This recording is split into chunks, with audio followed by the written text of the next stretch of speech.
A palavra de Deus e abrir a sua Bíblia juntamente comigo no livro do profeta Isaías, livro do profeta Isaías, no capítulo de número 60, o verso 1, o texto que foi proposto para essa noite, para essas duas noites de glória, essas duas noites que vão impactar a nossa vida.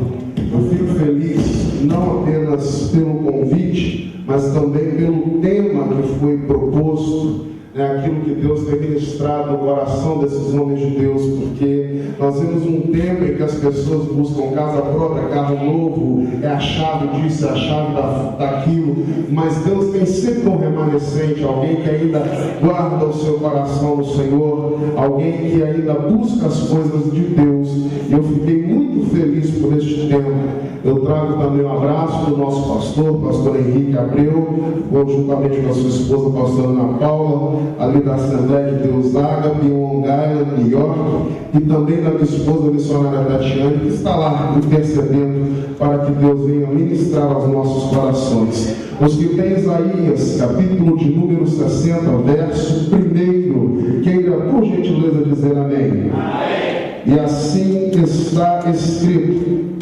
levanta-te e resplandece, porque é chegada a tua luz, e vem agora sobre ti a glória do Senhor. Olha para o seu irmão da direita, da esquerda, com um olhar de profeta, e diga para ele: eu profetizo sobre a minha e sobre a tua vida nesta noite. Nada além, nada mais, nada menos do que a glória de Deus. É porque é disso que nós precisamos. Quantos precisam da glória, da presença de Deus aí? Levante a sua mão, abra a sua boca e glorifique o nome do Senhor. Deixa eu te contar um segredo. A glória de Deus, meu irmão, não pode ser produzida. Toda tentativa de produção de glória de Deus trata-se de manipulação, mas a glória de Deus, ela pode ser atraída. E quando a gente fica aqui falando assim, abre a boca, irmão, da glória, sabe qual é o objetivo disso? É de conduzir a igreja a atrair a presença, a atrair a glória real e verdadeira dele. Será que você pode me ajudar nessa noite? Abra sua boca e manda duas glórias para Jesus, porque ele merece a minha e a sua adoração. Vamos podem aplaudir ao nome dele. Vamos ser assento e glorifique, exalta, brada, adora o nome do Senhor. Andai a sua igreja, andai a sua.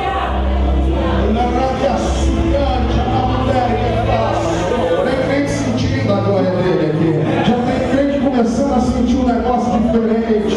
Tem crente que não está muito familiarizado, ele não sabe, ele não entende o que é glória. Sabe, esse negócio, esse sentimento que você começa a sentir dentro do seu coração, assim, parece que está apertando, é a presença dele batendo na porta do seu coração e dizendo: abre, abre, abre que eu vou entrar, abre que eu vou entrar, abre que eu vou entrar, e vai ter festa na sua vida nessa noite. Ai, Jesus.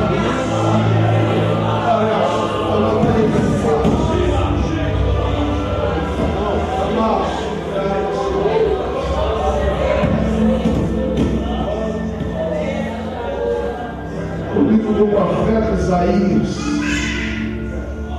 ele é de suma importância, não apenas para a nação de Israel, mas também para a igreja do Senhor. O livro do profeta Isaías, ele é dividido em duas partes muito importantes.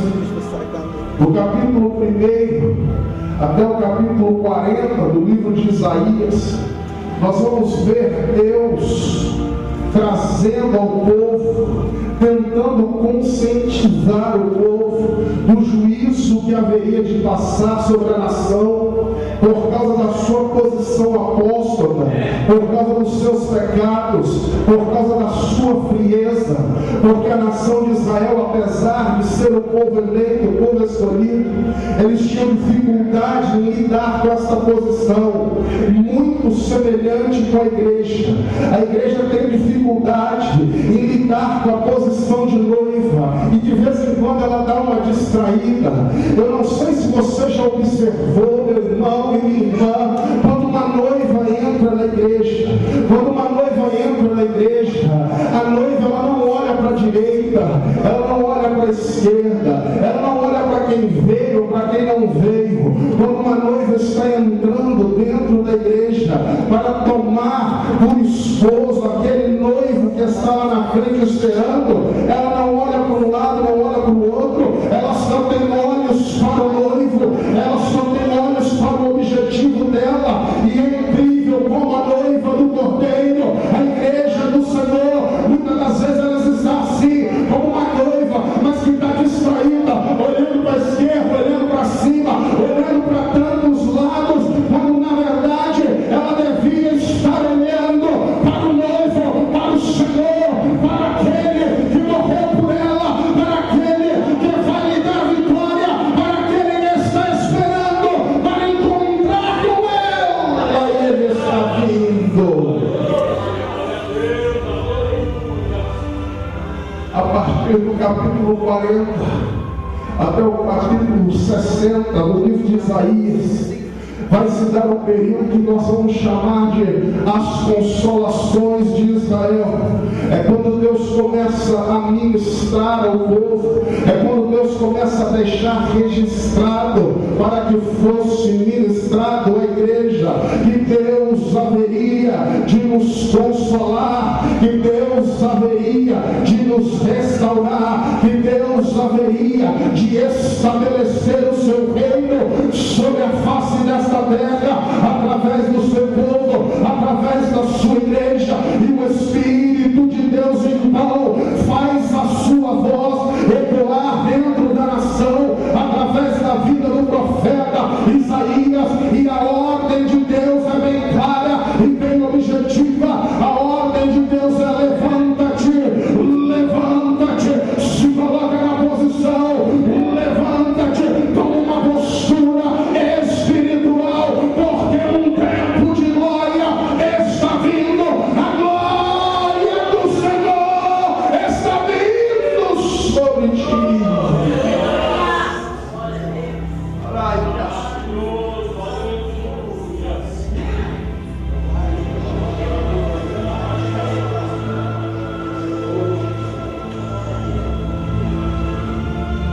A glória de um rei do mundo está nas suas conquistas. A glória de um reino humano está nos louros das suas vitórias, está nas suas posses, está na sua economia, está no seu produto interno bruto, está naquilo que o país tem, está na quantidade de reserva de petróleo, de reserva de ouro, nos bens que possui, nas indústrias que possui. A glória do reino do mundo está nos seus bens e nas suas coisas, mas a glória do reino de Deus não é naquilo que tem, mas é a própria glória de Deus. O maior bem é a glória de Deus, aquilo que nós temos de mais precioso, e é aquilo que nós não podemos abrir mão, que é a presença dele no nosso meio, que é a presença dele na nossa vida, a presença dele dentro da nossa casa, a presença dele dentro da igreja, dentro do nosso trabalho, por onde quer que nós estejamos. A glória de Deus precisa estar conosco.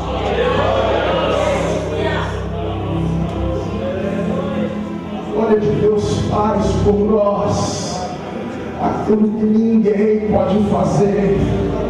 A glória de Deus faz pelo homem aquilo que a medicina não pode. A glória de Deus, a presença de Deus faz pelo homem aquilo que o dinheiro não pode fazer, aquilo que Barack Obama não pode fazer, aquilo que todas as riquezas deste mundo não podem fazer. A glória de Deus, ela é capaz de fazer. Sabe por quê? Porque quando Ele nos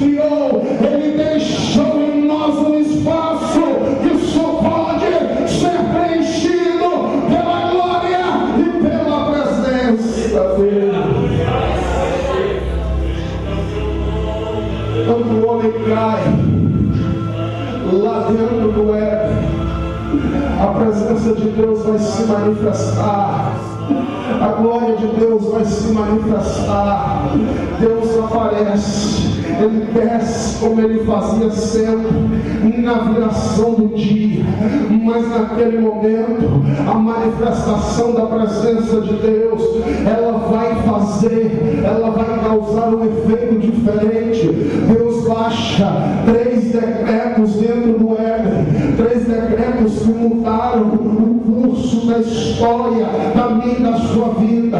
Deus olha para a mulher e diz assim para ela: porque você deu ouvido à serpente e não a minha palavra, com dores você terá os seus filhos. E Deus olha para Adão e diz assim para ele: porque você se deixou levar pelo que a mulher disse e me desobedeceu, do suor do seu rosto é que você vai comer. E Deus dá uma olhadinha assim para a serpente e diz assim para ela: deixa eu te dar um aviso aqui, você enganou esses aqui, mas da semente da mulher nascerá um, e você vai ferir o calcanhar dele, mas ao terceiro dia ele vai esmagar a sua cabeça. Ei, a glória de Deus baixou o decreto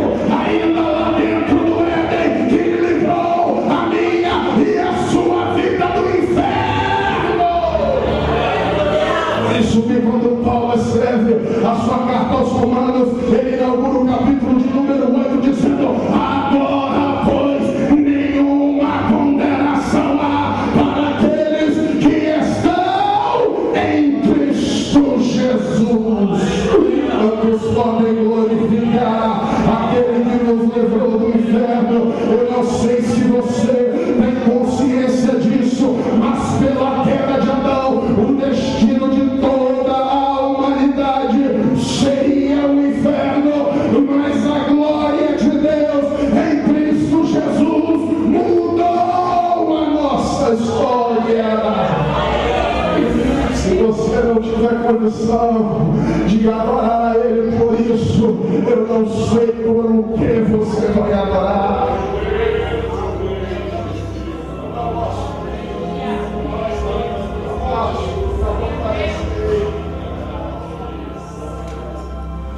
A glória de Deus, a glória de Deus, a glória de Deus nos livrou do inferno. A glória de Deus é que nos guarda, é que nos mantém de pé todos os dias. A Bíblia diz no livro do Êxodo que quando Moisés estava arrancando, tirando o povo de Israel dentro do Egito, o texto que o evangelista leu aqui nessa noite, Moisés fez um pedido. Moisés disse: Senhor, anjo é muito bom, obrigado, anjo é legal, anjo vai ser nice, mas eu posso falar um negócio com o Senhor? Me desculpe aí, João, eu estou conjecturando, me desculpe aí, eterno, me desculpe aí, excelência, mas o anjo não vai dar conta de resolver o problema, não, porque nós precisamos da sua presença no nosso meio. Se a sua presença não for conosco, não nos faça subir daqui, porque não é esse o diferencial de nós para as demais nações. Não é porque o Senhor anda no nosso meio, não é porque o Senhor caminha no nosso meio, não é isso que nos faz diferente do mundo lá fora, das nações circunvizinhas. E a Bíblia diz que o coração dos inimigos se derreteram porque eles ouviram os grandes feitos que Deus havia feito lá no Egito em favor do seu povo. Levanta a sua mão direita aí, porque eu profetizo sobre a minha sua vida nessa noite que o coração dos inimigos vão se derreter. O coração dos demônios estão contando com a sua queda.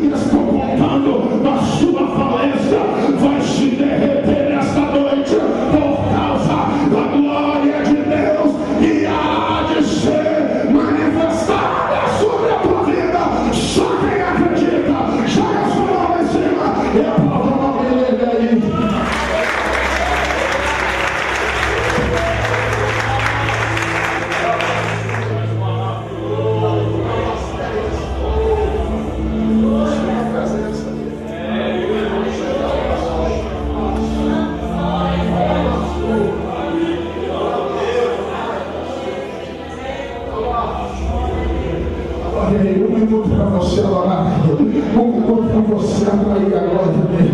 Um minuto para você se render agora à presença dele. Você que é batizado com o Espírito Santo, fale em línguas agora.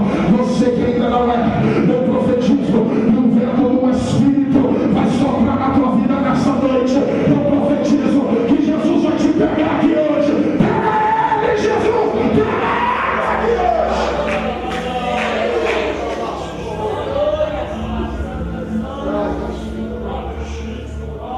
A glória de Deus nos coloca de pé. A glória de Deus nos levanta. A glória de Deus nos faz triunfar. Quando o nosso desejo é de parar, quando o nosso desejo é de desistir, quando o nosso desejo é de voltar, é de olhar para trás, quando o nosso desejo é de desanimar. A Bíblia diz, pastor Marconi, que o profeta Ezequiel estava dentro do cativeiro babilônico, junto com seu povo, junto com a nação de Israel. Chegou ali ainda muito jovem, chegou ali ainda menino, sem esperança, sem perspectiva, e Ezequiel está ali às margens do rio Quebar. Mas a Bíblia diz que naquele dia a glória do Senhor também estava ali, e Deus tomou Ezequiel e o colocou de pé. Ele tomou Ezequiel pelos cabelos e o colocou de pé. Eu profetizo nesta noite que nem que Deus tenha que pegar alguém aqui pelos cabelos, mas que Ele te põe de pé. Ele te põe de pé.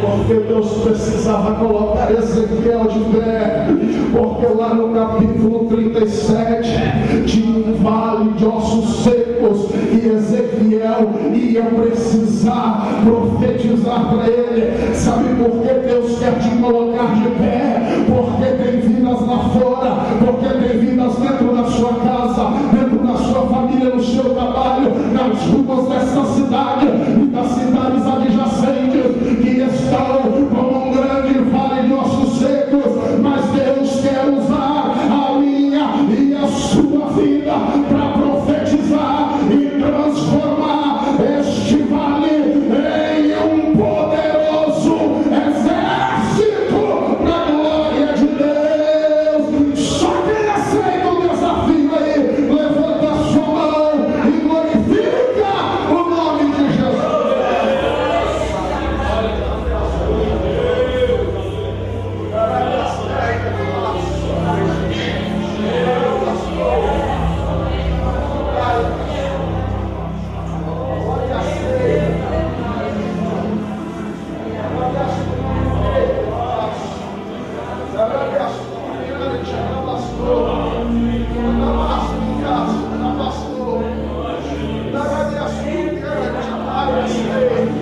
Mas tem gente dizendo assim: você não sabe, moço, a situação que eu estou, você não sabe a minha condição, você não tem ideia do que eu passo, você não tem ideia das lutas que eu enfrento. Ei, deixa eu te dar uma notícia aqui nessa noite: a glória de Deus não conhece limites. A glória de Deus rompe qualquer situação, rompe qualquer circunstância. A glória de Deus atravessa os mundos, atravessa os tempos e faz aquilo que ninguém é capaz de fazer.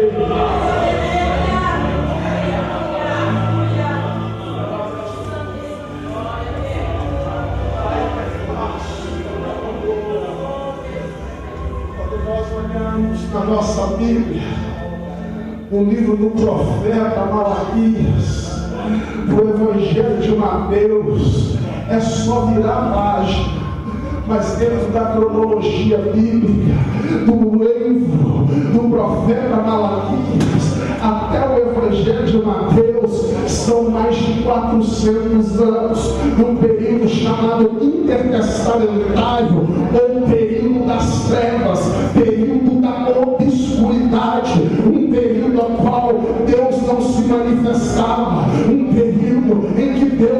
falava mais através dos seus profetas. Um período que coisas terríveis aconteceram sobre a face da terra. Você quer ver um exemplo?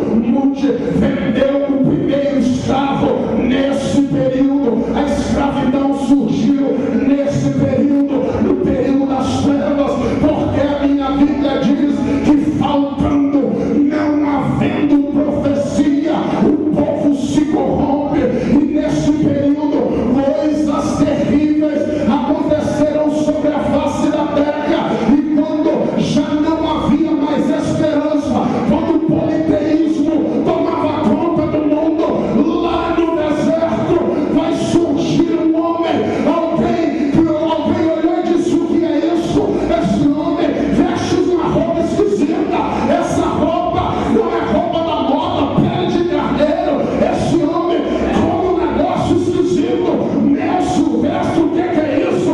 Gafanhoto, da onde esse homem tirou isso? O que é isso? É uma cana sacudida pelo vento. E ele diz: não, eu sou a voz daquele que clama no deserto. Eu sou a voz daquele que clama no deserto.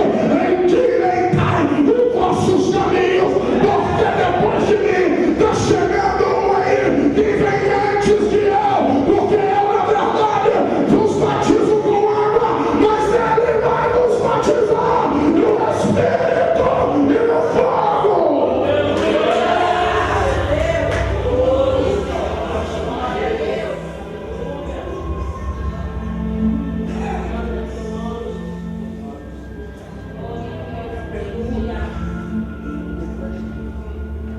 A pergunta que me vem à mente: por que lá no deserto?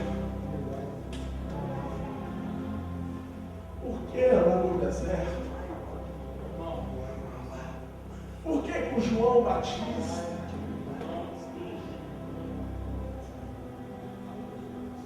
Israel naquele tempo era jurisdição romana.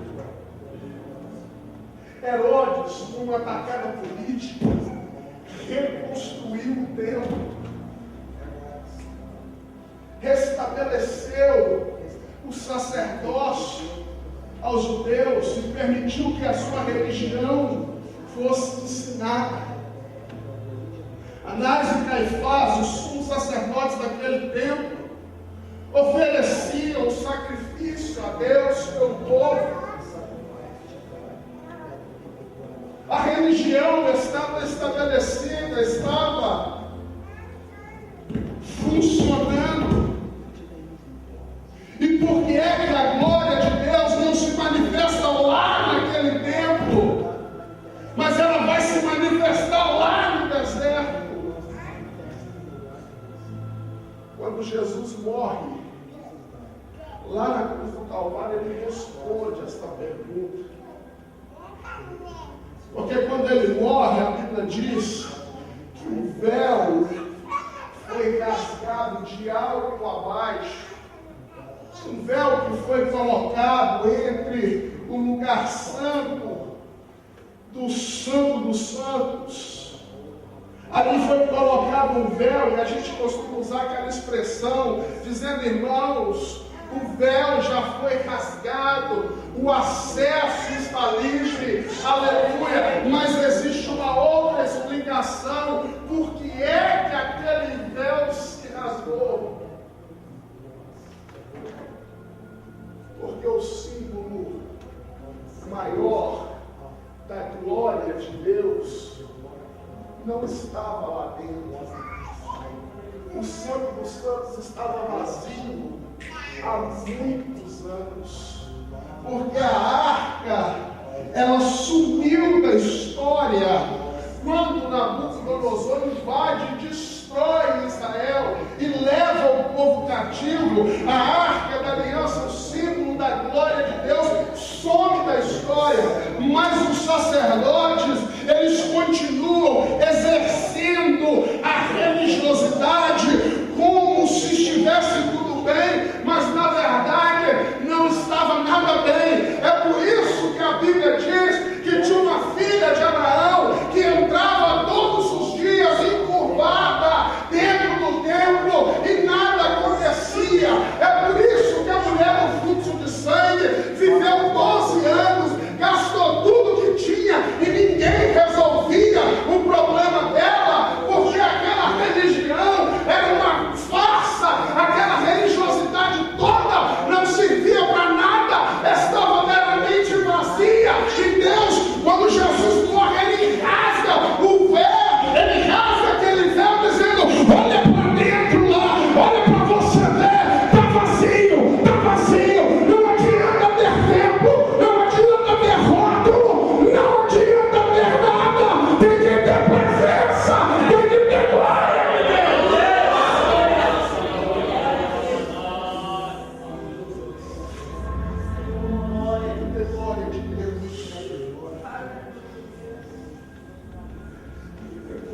tenho uma boa notícia para dar para alguém essa noite.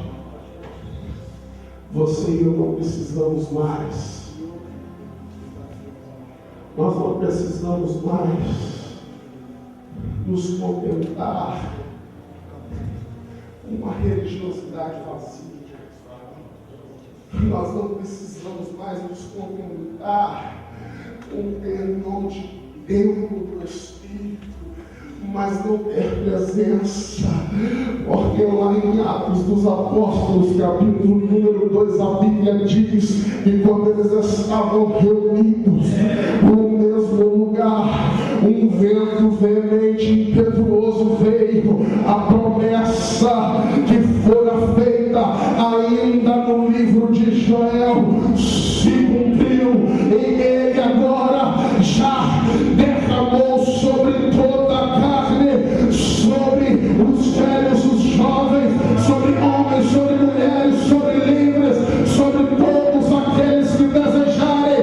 Ele já colocou à disposição a sua glória, ele já colocou à disposição o seu Espírito, e por isso que quando Paulo escreve a sua carta à igreja de Éfeso, Paulo faz um convite dizendo: não vos embriagueis com vinho em que há contenda, mas enchei-vos do Espírito Santo. Quantos querem ser cheios do Espírito Santo?